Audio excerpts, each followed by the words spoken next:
फिर बागेश्वर बाबा को लेकर आई सुनामी। इन रास्तों से जाने की ना करे भूल, ट्रैफिक व्यवस्था को किया गया दुरुस्त। बाबा के दरबार में रोज हो रहा है नया चमत्कार। यहाँ सजा है 4 दिवसीय बागेश्वर सरकार का दरबार।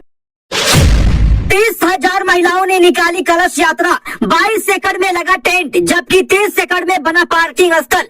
20,000 लोगों के रहने खाने की व्यवस्था।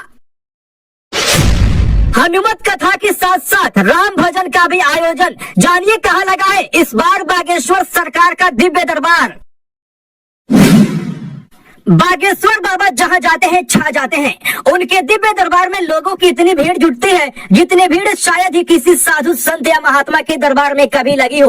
पूरे पंडाल में लोग चींटियों की तरह नजर आते हैं और यही कारण है कि जहाँ उनका दरबार लगता है वहाँ रहने खाने पीने की व्यवस्था से लेकर ट्रैफिक के नियमों को भी दुरुस्त करना पड़ता है। इसी बीच बागेश्वर सरकार धाम के पीठाधीश्वर पंडित धीरेन्द्र कृष्ण शास्त्री का दरबार दिल्ली में सज चुका है।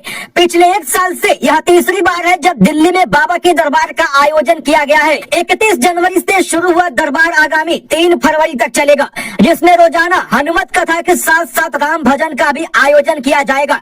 हर बार की तरह इस बार भी किसी सुनामी की तरह 8 लाख भक्त बाबा के दरबार में पहुंच रहे हैं। इस बीच सबसे ज्यादा दिक्कत आ रही है तो वो है ट्रैफिक व्यवस्था की। इसलिए दिल्ली वासियों को ट्रैफिक के बदले नियम को जान लेना बेहद जरूरी है, क्योंकि ये दरबार 1-2 नहीं पूरे 4 दिनों के लिए लगा है।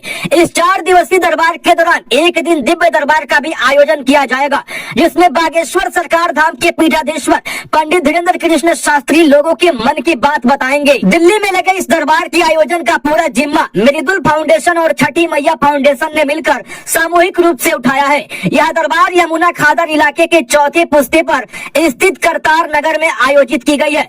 इसमें रोजाना हनुमत कथा के साथ साथ प्रभु श्री राम के भजन का भी आयोजन किया जा रहा है। अयोध्या में राम मंदिर के निर्माण हो जाने से पूरे देश में भगवान राम को लेकर भक्तों में एक अलग ही ऊर्जा नजर आ रही है, जिसको लेकर और भी भारी संख्या में भक्त रोजाना इस दरबार में पहुंच रहे हैं। वैसे ये बात किसी से छुपी नहीं है कि जहां पंडित धीरेन्द्र कृष्ण शास्त्री पहुंचते हैं वहां भीड़ लाखों में होती है। दिल्ली में लगे इस दरबार में भी 8 लाख लोगों के पहुंचने की संभावना है, जिसको देखते हुए दिल्ली पुलिस ने ट्रैफिक एडवाइजरी भी जारी की है। वहीं 31 जनवरी को दरबार के पहले दिन दोपहर 12 बजे से लेकर 3 बजे तक एक कलश शोभा यात्रा निकाली गई, जिसमें तकरीबन 30,000 महिलाओं ने भाग लिया। इस लंबी चौड़ी कलश यात्रा को देखते हुए दिल्ली पुलिस ने शास्त्री पार्क रेड लाइट से दूसरा पुस्ता, तीसरा पुस्ता, 5वां पुस्ता खजूरी चौक और इसके विपरीत यमुना खादर के सामने समारोह स्थल चौथा पुस्ता करतार नगर तक यातायात की आवाजाही पर पूरी तरह प्रतिबंध लगा दिया है। अब ट्रैफिक रोकने की वजह से लोगों को कई मुश्किलों का सामना करना पड़ रहा है। जो लोग इस बात से अनजान है कि यहाँ बाबा का दरबार लग रहा है, उन्हें इस रास्ते में आने के बावजूद लौट कर दूसरी ओर जाना पड़ रहा है। इसलिए ट्रैफिक पुलिस ने एडवाइजरी जारी कर कहा है कि शास्त्री पार्क से खजूरी चौक जाने के लिए Seelampur red light, Jafrabad metro station, Maujpur Babarpur metro station, Gokulpuri T point, Bhajanpura और वजीराबाद रोड से होते हुए जाना पड़ेगा। जबकि शास्त्री पार्क से ISBT Kashmiri gate, ring road, Majnu ka Tila, signature bridge और खजूरी चौक से होते हुए भी लोग आवाजाही कर सकते हैं। बता दे, दिल्ली के यमुना खादर DDA मैदान में आयोजित ये दरबार 4 दिवसीय है, जो 31 जनवरी से लेकर अगले 3 फरवरी तक चलेगा। इस दरबार में 8 लाख लोगों के आने की उम्मीद है, जबकि सबसे ज्यादा दिव्य दरबार के दिन लोग पहुंच सकते हैं।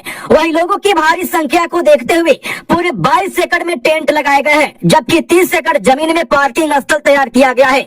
वहीं रोजाना दूर से आए 20,000 लोगों के लिए भंडारे का आयोजन किया जा रहा है और उनके सोने की भी व्यवस्था की गई है।